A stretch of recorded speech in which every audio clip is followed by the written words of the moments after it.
Hey everybody, it's Catherine from My Preppy Style, and sorry I'm not using a tripod today. I'm just holding my hand because this is going to be a very short intro, and because I didn't bring my tripod home from college. But today I'm doing a What's on my iPhone 6 video. I got this phone over Thanksgiving break, and it was quite a hassle to get, for reasons I don't have to explain because it'll just bore you to death. But now that I have it, I absolutely love it, and the insane camera quality. That's honestly made my selfies 300 times better than I ever could have imagined. But I will go over what is on it and then also how I edit my Instagram photos in case you notice. And of course, follow me on Instagram at @CatherOut if you would like to get a little representation of what that can do for you. So, without any further ado, let's see what's on this beautiful Apple device. So, per the usual, I'll show you what my case is like. It is this wallet phone case that I'll have linked in the description.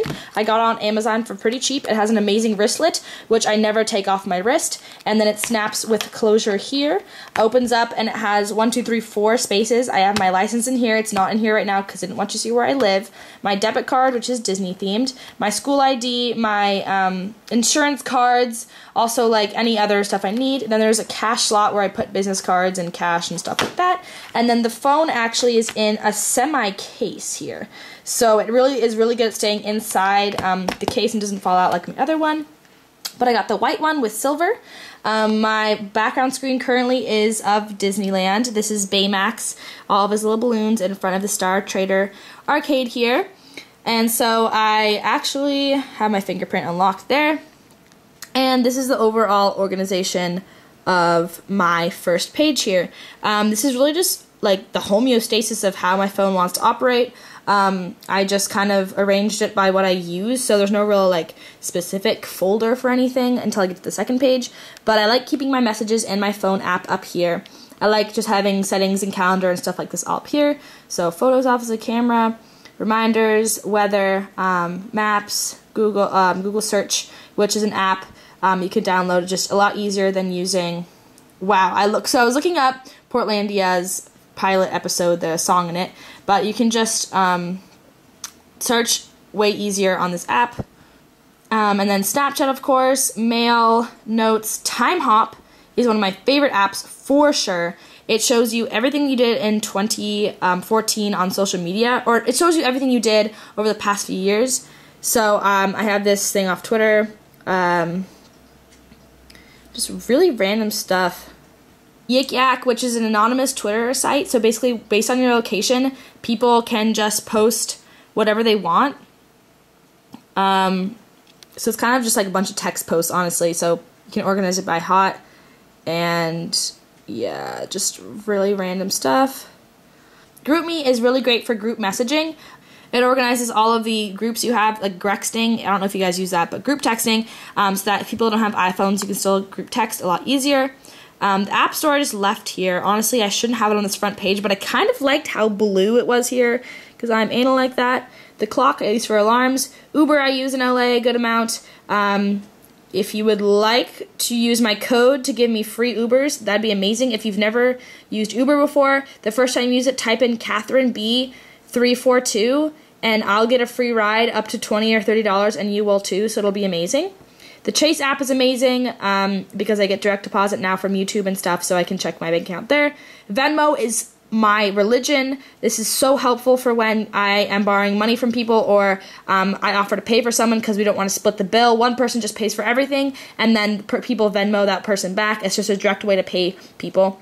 Safari, which I never use. And then down here, my most used ones, I just have my social media, so my Instagram, Twitter, Facebook, and then Spotify. I use music at all times. I do not use iTunes because that is for lame peasants.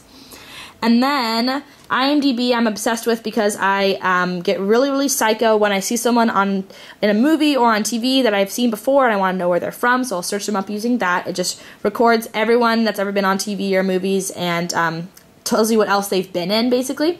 And then here's where I keep all my folders. So utilities is just really boring, calculator, contacts, stuff like that. Music is stuff I don't use in music a lot. Disney, if you are a Disney nerd. I'm pretty sure I had the same apps from last time, but these are all great. I mainly use mouse weight and DLR lines when I'm in the park.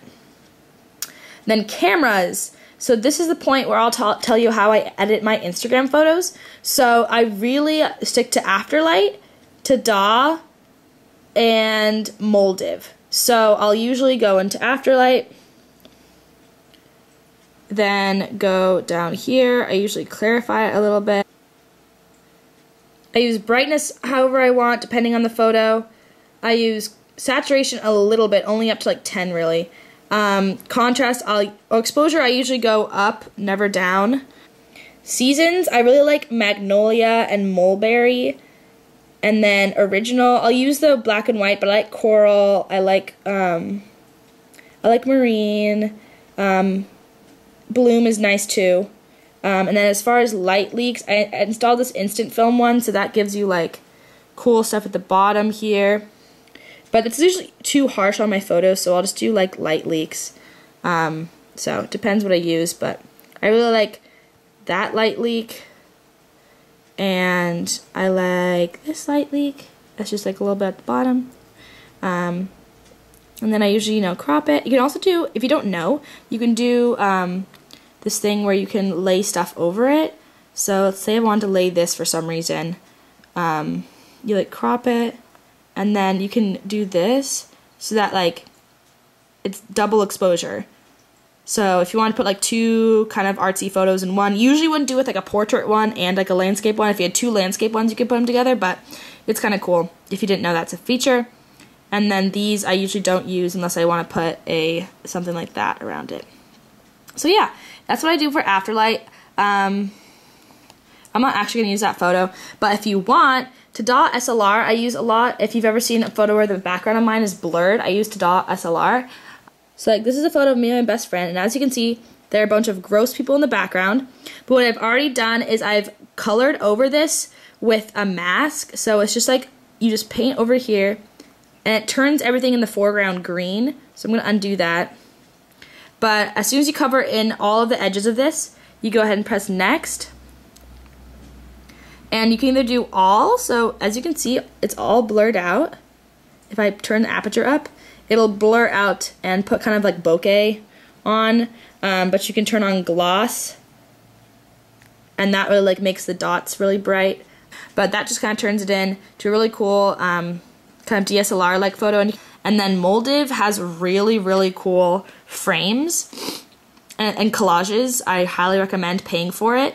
But this is the way that I can do photos where if I wanted this as a square, but I didn't want the white, you can tap background and then picture, and then you can actually add a photo in. But that way you don't have white space around. You can have another color or continue the black around or whatever you want. Like you could just put anything you want around the border, so I really like that feature of this.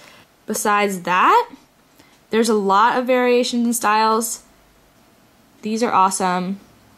So if you can see both of these photos are in the same, and you can click shuffle and just have it like rearrange a bunch of different styles.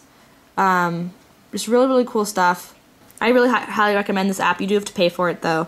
But other than that, that's basically what I do. But that's all my camera apps. And school, the My Homework app is really helpful. So I've like done all my homework, but you can add homework assignments during class when teachers announce it, and you put what class it is, what type it is, what due date is, and then it organizes it by class and like by type, so you can tell. And like there's even a calendar, so it tells you like when you have like which class you have that day. It's really, really helpful. I use that for homework, and there's an online website, so you can, if you're working on your laptop, you can look at your homework, and if you're on your phone, you can look at your homework. The next one I have is Useless-ish, is just stuff that comes from the iPhone that I never use. Chrome, I use USC Park. If you ever go to USC, this is a good map for finding out all the buildings. This is from a time of the month. If you have 2 X chromosomes, you can use that. Sleep cycle is cool because if you put it on your mattress and say a good half-an-hour period where you want to wake up, it'll find you at the best point in your sleep so that you're not tired when you wake up and you're woken up when your body wants to be. But that doesn't work on my in my dorm room because it always falls off my tiny mattress. Urban Spoon's great. If you're in an area you don't know where is a good place to eat, it gives you a bunch of recommendations. Best Parking finds you whatever city you're in. If it's a big city, it'll find you the cheapest parking based on how long you're staying and where you're going. That's for my campus. Tumblr is obviously self-explanatory. This photo's from Tumblr, by the way. I ran through those last things kind of quickly, but this is all. It's on my iPhone. If you have any questions about apps, please leave them down below, and I'll see you in my next video. Cather out.